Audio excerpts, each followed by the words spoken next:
हरे Krishna everyone, मैं दिनेश आपका भाई आपका दोस्त स्वागत करता हूं आप सभी का हमारे यूट्यूब चैनल एनसीआई क्लासेस में।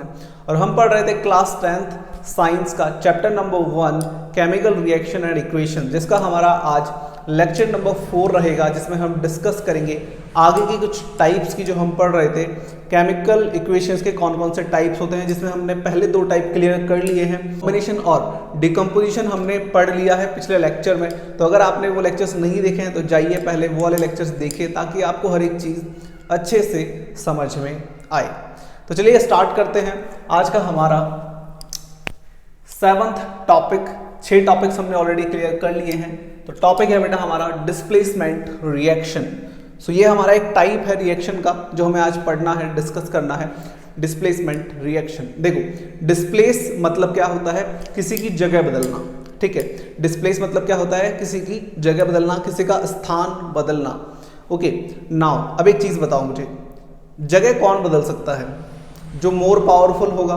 ठीक है, अब कोई पतला सा इंसान सोचे बहुत 2 मुस्टंडे बैठे हैं कि यार मैं इनको इनकी जगह से हटा दूं, तो क्या ये पॉसिबल है? नहीं है। ठीक है, लेकिन अगर उसी की जगह वो पावरफुल इंसान होता तो क्या वो हटा देता? तो बिल्कुल हटा देता।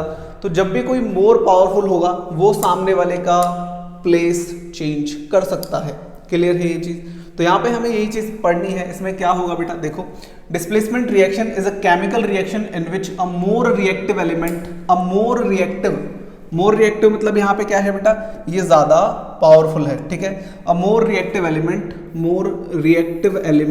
Displace a less reactive element from its compound. तो लेस रिएक्टिव एलिमेंट का जो कंपाउंड होगा वहां से उस रिएक्टेंट को हटा दिया जाएगा। किसके थ्रू हटा दिया जाएगा बेटा? मोर रिएक्टिव एलिमेंट के थ्रू हटा दिया जाएगा। ठीक है, सो यहाँ पे हम इसका सिंबल क्या यूज करेंगे? लेट सपोज ए भी हमारे पास कोई कंपाउंड है और सी क्या है? मोर रिएक्टिव एलिमेंट है। अब जो सी है वो बी से ज्यादा रिएक्टिव है, जो सी है वो बी से ज्यादा पावरफुल है, तो बी को हटा देगा और खुद जाके कंबाइन हो जाएगा। तो यहाँ पे क्या हुआ, सी ने बी का जगह ले लिया। ओके, सो अगर मैं इस रिएक्शन को देखता हूं तो मुझे साफ साफ समझ में आ रहा है कि C क्या है सर? C मोर रिएक्टिव एलिमेंट है और B का डिस्प्लेसमेंट हुआ है, मतलब B क्या है? लेस रिएक्टिव एलिमेंट है। तो एक ऐसी रिएक्शन जिसमें मोर reactive element less reactive element को उसके कंपाउंड से हटा देता है, उसे हम बोलते हैं डिस्प्लेसमेंट रिएक्शन। क्लियर है ये चीज? अभी कौन कौन से एलिमेंट ऐसे हैं जो ज्यादा रिएक्टिव होते हैं, कौन से लेस रिएक्टिव होते हैं, इसके बारे में मैं आपको बताऊंगा। इसे कैसे याद रखना है वो भी बताऊंगा। ठीक है, कुछ एग्जांपल्स देखते हैं हम यहाँ पे। Fe plus CuSO4। तो यहाँ पे क्या होगा बेटा? FeCu मतलब कॉपर को अलग कर देगा, हमारे पास बन जाएगा FeSO4। Zinc plus copper sulphate, यहाँ से कॉपर अलग हो जाएगा और हमारे पास ये Zn यहाँ कंबाइन हो जाएगा, तो ये बनेगा ZnSO4। सेम यहाँ पे लेड हमारे पास कॉपर को डिस्प्लेस कर देगा और बन जाएगा लेड क्लोराइड। ठीक है, सो यहाँ पे क्या हो रहा है? Fe, Zn एंड Pb ये तीनों ही कॉपर से ज्यादा पावरफुल है, इसलिए इन्होंने कॉपर को हटा दिया, कॉपर को अलग कर दिया और कंबाइन हो गए सल्फेट के साथ। तो ये बन गया आयरन सल्फेट, ये बन गया जिंक सल्फेट, ये बन गया लेड क्लोराइड। ठीक है, तो जहां पे एक मोर reactive element less reactive element को उसकी जगह से हटा देता है, उसे हम बोलते हैं बेटा डिस्प्लेसमेंट रिएक्शन। क्लियर है ये चीज? अब देखो कौन से मोर रिएक्टिव है, कौन से लेस रिएक्टिव है, इसके बारे में हम थोड़ी सी बात करते हैं। तो यहाँ पे हम डिस्कस करने जा रहे हैं रिएक्टिविटी सीरीज ऑफ एलिमेंट, मतलब कि कौन से एलिमेंट है जो ज्यादा पावरफुल है और कौन से लेस पावरफुल है, ताकि हमें ये समझ में आए कि कहाँ पर रिएक्शन होगा और कहाँ पर रिएक्शन नहीं होगा। तो बेटा सबसे पहले हमारे पास आता है पोटेशियम, उसके बाद आता है sodium, calcium, magnesium, aluminium, zinc, iron,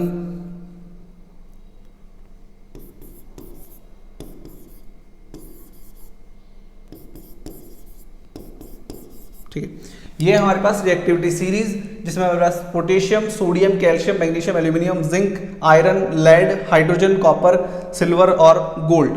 ठीक है, नाउ यहां पे जो रिएक्टिविटी सीरीज है बेटा, ये ऊपर से नीचे चलती है, मतलब ये ज्यादा पावरफुल है, ये उससे कम पावरफुल है, ये उससे कम पावरफुल है। आप जैसे जैसे नीचे आ रहे हो क्या हो रहा है? एक्टिविटी कम हो रही है। ठीक है, इनका रिएक्शन करने का जो एक बोल सकते हो जो पावर है वो बदल रहा है, ठीक है। नीचे आने पे इनकी रिएक्टिविटी घटती जा रही है, ठीक है, कम होती जा रही है।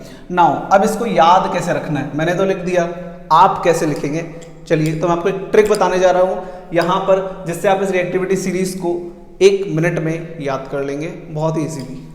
चलिए तो देखते हैं। एक राइम है जो मैंने बना रखा है, तो आपको इससे लर्न करना है। करीना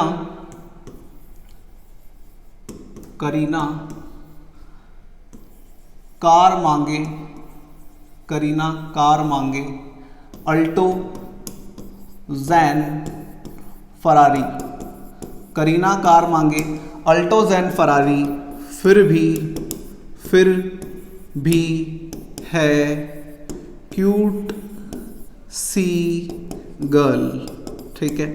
ये लाइन आप याद रखेंगे और इससे आप ऑटोमेटिकली ये सारी चीजें अपने आप लिख लेंगे। तो देखो, करीना कार मांगे, अल्टोज एंड फरारी, फिर भी है क्यूट सी गर्ल। तो हमने क्या करा, करीना का के लिया, ठीक है, जिससे हमारे पास पोटेशियम आया। ना का हमने Na लिया, जिससे हमारे पास सोडियम आया, ठीक है। कार का हमने Ca लिया तो हमारे पास कैल्शियम आया। मांगे से हमने M और G लिया तो हमारे पास मैग्नीशियम आया। अल्टो से हमने Al लिया तो हमारे पास एल्यूमिनियम आया। जैन में से Zn लिया तो जिंक आया। Fe फरारी से हमने Fe लिया तो हमारे पास आयरन बन गया। P और B से हमारे पास लेड बन गया। है से हमने H लिया जो हमारा हाइड्रोजन है। क्यूट में से हमने Cu लिया तो हमारा कॉपर बन गया। C मतलब बेटा यहाँ पे हो गया सिल्वर, सिल्वर का जो हम रिप्रेजेंटेशन करते हैं वो Ag से करते हैं। और गर्ल मतलब हमारा गोल्ड हो गया बेटा, जिसके हम Au से रिप्रेजेंट करते हैं, गोल्ड ऑरम इसको बोला जाता है, इसलिए इसको Au से रिप्रेजेंट करते हैं, ठीक है। ये हमारा potassium, sodium, calcium, magnesium, aluminium, zinc, lead, iron, lead, hydrogen, copper, silver और गोल्ड। इसके बाद एक प्लेटिनम भी आता है। पहले इतना याद करो, फिर इसमें बीच बीच में 1-2 चीज़ें हैं वो आपको अपने आप याद हो जाएगी जब आप 1-2 बार उन्हें देख लोगे, ठीक है। सो ये हमारा राइम है इसे लर्न करने का। अब देखो हमारे पास रिएक्शन क्या था, हमारे पास रिएक्शन ये था बेटा कि हमारे पास था CuSO4 प्लस Fe, ठीक है। अब ध्यान देंगे, हमारे पास रिएक्शन है CuSO4 plus Fe, copper sulphate का सॉल्यूशन है जिसमें हमने आयरन डाला है, ठीक है। कॉपर सल्फेट के सॉल्यूशन का कलर क्या होता है बेटा, कॉपर सल्फेट के सॉल्यूशन का कलर होता है ब्लू, ठीक है। कॉपर सल्फेट के सॉल्यूशन का कलर क्या होता है, ब्लू होता है सर, ठीक है। हम इसमें आयरन डाल रहे हैं। आपकी बुक में एक एक्टिविटी दे रखी है जिसमें कॉपर सल्फेट के ब्लू सॉल्यूशन में आयरन की नेल्स, कीले डाली जाती है, ठीक है। तो यहाँ पे हमारे पास ये ब्लू सॉल्यूशन होता है जब हम इसका रिएक्शन कराएंगे Fe के साथ। नाउ आप देखेंगे बहुत ध्यान से, Fe कहाँ है सर, ये रहा Fe। कॉपर कहाँ है सर, ये रहा कॉपर, ठीक है। तो क्या Fe ऊपर है और कॉपर नीचे है, तो कॉपर नीचे इसका मतलब ये लेस पावरफुल है और Fe ऊपर है इसका मतलब ये मोर पावरफुल है। इसका मतलब Fe कॉपर को डिस्प्लेस कर सकता है, समझ गए अभी चीज। जो ऊपर वाले एलिमेंट्स है हमारे पास, ये नीचे वालों को डिस्प्लेस कर सकते हैं। तो Fe कॉपर को डिस्प्लेस कर सकता है, तो यहाँ पे बन जाएगा बेटा, यहाँ पे बन जाएगा FeSO4 प्लस Cu। तो हमारा कॉपर अलग हो जाएगा और यहाँ पे हमारे पास आयरन सल्फेट का सॉल्यूशन मिलेगा जिसका कलर पेल ग्रीन होता है, ठीक है, हल्का ग्रीन, ठीक है, ग्रीनिश कलर दिखेगा आपको यहाँ पे इसका, ठीक है। सो पेल ग्रीन होता है। और इसी तरीके से हमने यहाँ पे बाकी के रिएक्शंस भी कंप्लीट किए जिसमें जिंक भी कॉपर से ऊपर होगा, लेड भी कॉपर से ऊपर होगा, ठीक है। आप इसमें देख सकते हैं सीरीज में हमारा लेड भी कॉपर से ऊपर है, आयरन तो है ही और जिंक भी है, ठीक है। तो इसीलिए ये सारे के सारे कॉपर को क्या कर सकते हैं, डिस्प्लेस कर सकते हैं। और हमने यहाँ पे ये रिएक्शन कंप्लीट किए कॉपर को डिस्प्लेस करके, और हमारे पास यहाँ पे में कंपाउंड मिले, ठीक है। तो जहाँ पे मोर reactive element less reactive element को उसके कंपाउंड से हटा देता है उसे हम बोलते हैं डिस्प्लेसमेंट रिएक्शन। आई होप आपको ये बहुत अच्छे से समझ में आ गया होगा। अब मैं आपसे एक क्वेश्चन पूछ रहा हूँ, बहुत ध्यान से। एक क्वेश्चन है यहाँ पे, हमारे पास रिएक्शन है बेटा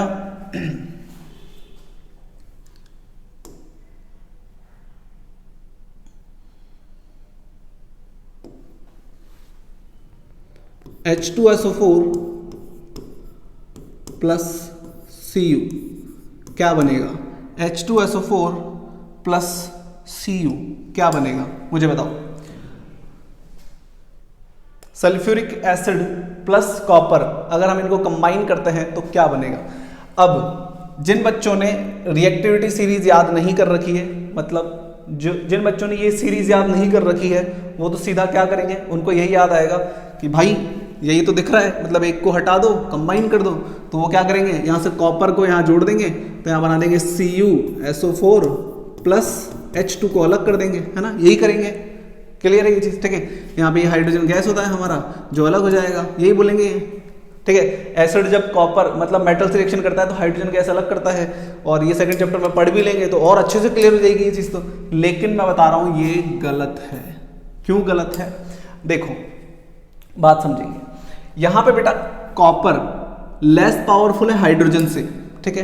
कॉपर क्या है, लेस पावरफुल है हाइड्रोजन से, तो कॉपर हाइड्रोजन को डिस्प्लेस नहीं कर सकता, मतलब यहाँ पे नो रिएक्शन, कोई रिएक्शन होगी ही नहीं, समझे, यहाँ पे कोई रिएक्शन होगी ही नहीं, क्योंकि कॉपर इज लेस पावरफुल, ठीक है। सो यहाँ पे कोई रिएक्शन नहीं होगी। तो अगर इस टाइप की रिएक्शन आपसे पूछता है तो रिएक्टिविटी सीरीज याद रखोगे तभी तो पता चलेगा ना कि कौन डिस्प्लेस कर सकता है और कौन नहीं। अगर मुझे पता ही नहीं है कि कौन ज्यादा पावरफुल है और कौन लेस पावरफुल है तो मेरा तो हो गया कल्याण, ठीक है। तो इसीलिए इस सीरीज को याद कर लेना, तरीका मैंने आपको बता ही दिया याद करने का। 2-3 बार इसे आप लिखेंगे, करीना कार मांगे, अल्टोज एंड फरारी, फिर भी है कोमल सेगल, आपको अपने आप ये चीजें समझ में आने लग जाएगी कि कहाँ पे ज्यादा पावरफुल है, कहाँ पे लेस पावरफुल है, और आप इजीली हमारी रिएक्शंस को कर पाएंगे, ठीक है। क्लियर है ये चीज। सो एक इंपॉर्टेंट है, इसे राइट डाउन करो। देन हम चलते हैं हमारे topic number 8 double displacement reaction पर। सो नेक्स्ट टॉपिक है बेटा हमारे पास double displacement reaction.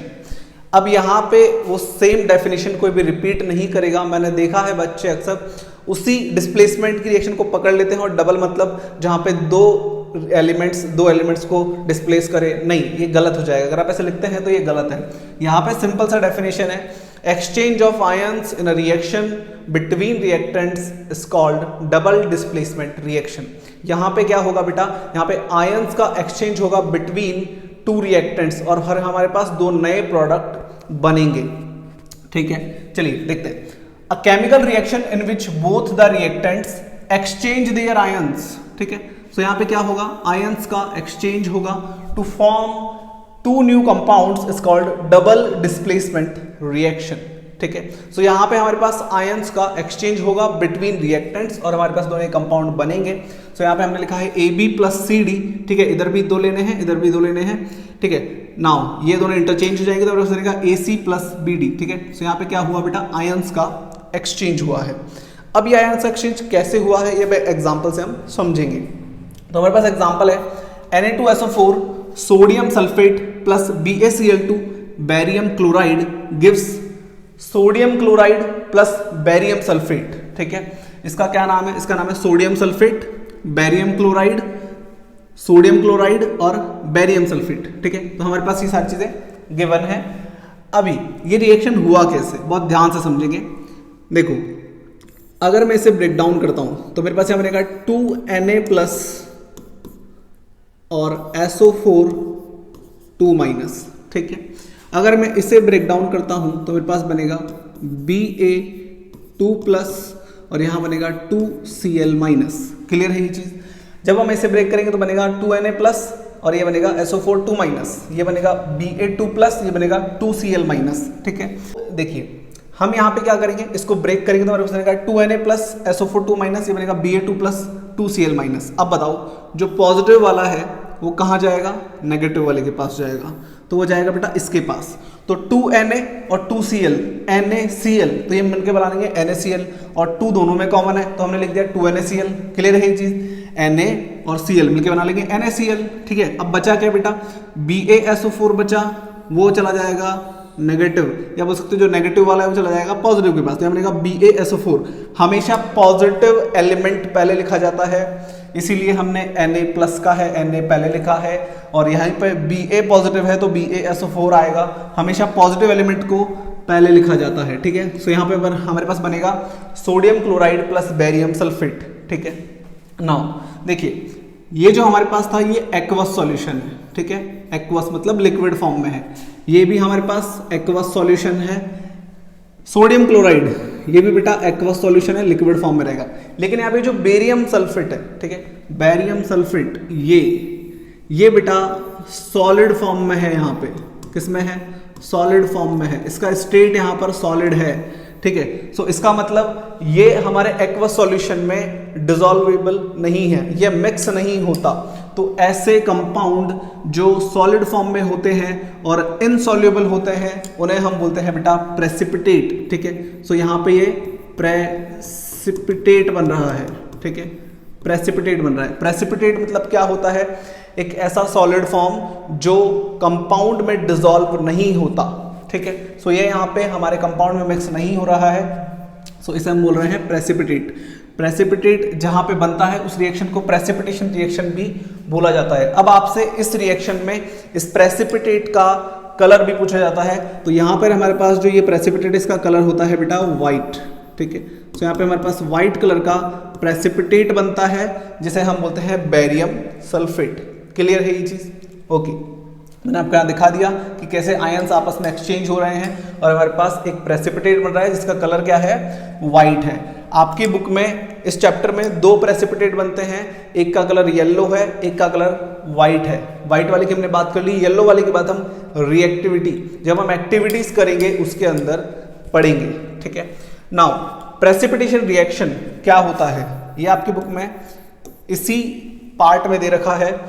Precipitation reaction क्या होता है बेटा, सिंपल है, देखो जहां पे प्रेसिपिटेट बन जाए उसे प्रेसिपिटेशन रिएक्शन बोलते हैं, खत्म। जिस रिएक्शन में प्रेसिपिटेट बने, any reaction which produces a precipitate, जिस रिएक्शन में प्रेसिपिटेट बनता है उसी को हम प्रेसिपिटेशन रिएक्शन बोल देते हैं, और यही इसका एग्जांपल है। तो ये डबल डिस्प्लेसमेंट का भी एग्जांपल है और ये प्रेसिपिटेट रिएक्शन का भी एग्जांपल है, ठीक है। और यहाँ पे प्रेसिपिटेट का कलर क्या है, व्हाइट है, और एक और है जो येलो है। तो आपको दोनों याद रखना है, इंपॉर्टेंट है, आपसे पूछे जाते हैं एग्जाम में। इसके अलावा आपका और कोई एग्जांपल डबल डिस्प्लेसमेंट का तो नहीं दे रखा, हाँ एक्टिविटी में दे रखा है, मैंने बताया उसके बारे में हम अलग से बात करेंगे जब पूरा चैप्टर खत्म हो जाएगा। तो मैं आपको पूरी एक्टिविटीज वन बाय वन बहुत अच्छे से डीप में समझाऊंगा कि वहाँ क्या हो रहा है, कैसे हो रहा है, ठीक है। नाउ यहाँ पे डबल डिस्प्लेसमेंट का मतलब हमने समझा एक्सचेंज ऑफ आयंस, और यहाँ पे हमारे पास क्या बन रहा है, एक प्रेसिपिटेट बन रहा है, इसे प्रेसिपिटेशन रिएक्शन बोलते हैं। यहाँ पे बेटा ये वाला पार्ट हमारा होता है कंप्लीट। अब आगे हम पढ़ेंगे कि ऑक्सीडेशन क्या होता है, रिडक्शन क्या होता है, ठीक है, कुछ और टाइप्स के बारे में। क्लियर है ये चीज? तो ये हम देखेंगे फर्दर नेक्स्ट लेक्चर्स में। आज के लिए इतना ही, मिलते हैं आपसे नेक्स्ट लेक्चर में। Bye bye, have a good day.